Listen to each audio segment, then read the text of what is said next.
There are various tools that you can use to help you or assist you with your fundamental analysis.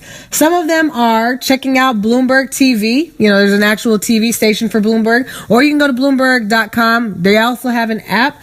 Another one is ForexFactory.com. You'll see this one a lot on IML TV. There are various traders that like to look at ForexFactory.com. What's nice about this and various other economic calendars is instead of you having to watch the news every day, if you don't like to do all of that, you can actually go here and it tells you the relevant news that you should be knowing about.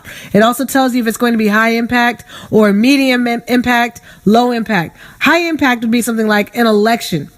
Or if a certain major leader of a country is speaking, that can be high impact. Or interest rates being raised. Those are high impact. Why? Because those are going to affect the actual market a certain kind of way. Low impact news is not going to really affect the market. So this is what a lot of people use to determine how, when, or if they're going to trade for the day. Not everybody uses fundamental analysis, and there are people who are extremely successful without using it. But there are others that swear by fundamental analysis. So this is just something that you decide, you figure out where it works for you. The last type of analysis that I'm going to talk about is sentimental analysis. I don't even really know if this is a real analysis, but it's kind of lumped in there. I'd say it's lumped more into the fundamental side.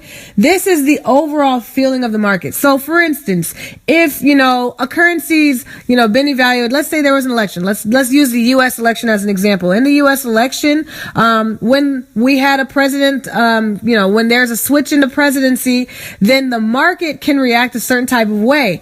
Now, here's the deal. The fact is we had a president be elected. Now, what you do is you watch and see, well, how is the market going to respond to that? Is this a good thing? Is this a bad thing? It's the overall feeling. It's how people feel about what took place in the market. So that actually plays a huge role. Why? Because the market, everything in the market is all based on human psychology anyway. So it's all about the feeling. If interest rates were raised, or if they were lowered, or even if it could have been good for the currency, what actually matters and what you actually see happen in the market is how do people feel about what happened? It's not about there was an earthquake in this country, what's that doing to the currency? It's more about how do people feel about the economy now because of the earthquake that happened. So it's not even so much about what is actually happening, but how people feel about it. So that's sentimental analysis. It's kind of lumped into fundamental. With technical analysis, again, that one goes more off of prices. You should have a very good understanding of all three types of analysis now. Technical is more based off of price patterns, charting, using lines, using different tools. And with technical analysis, you can be successful just doing technical analysis. You actually can.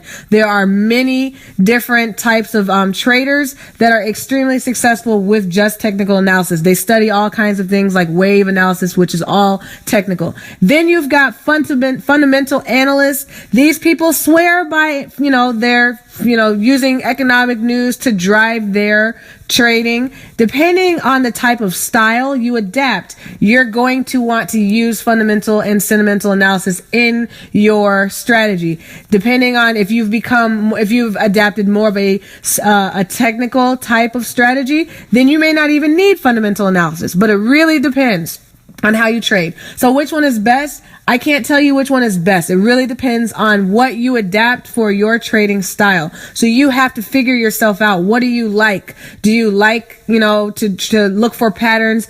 Are you able to use different indicators? Are you able to just use price action? You have to figure that out on your own. So there is no way one answer which one is best. That's to each his own. By now, you should have a good understanding of the following questions. Read them quietly to yourself, and when you are finished, go on to the next video in this series. Thank you so much. My name is Adeze Duncan, and remember, I am a student always.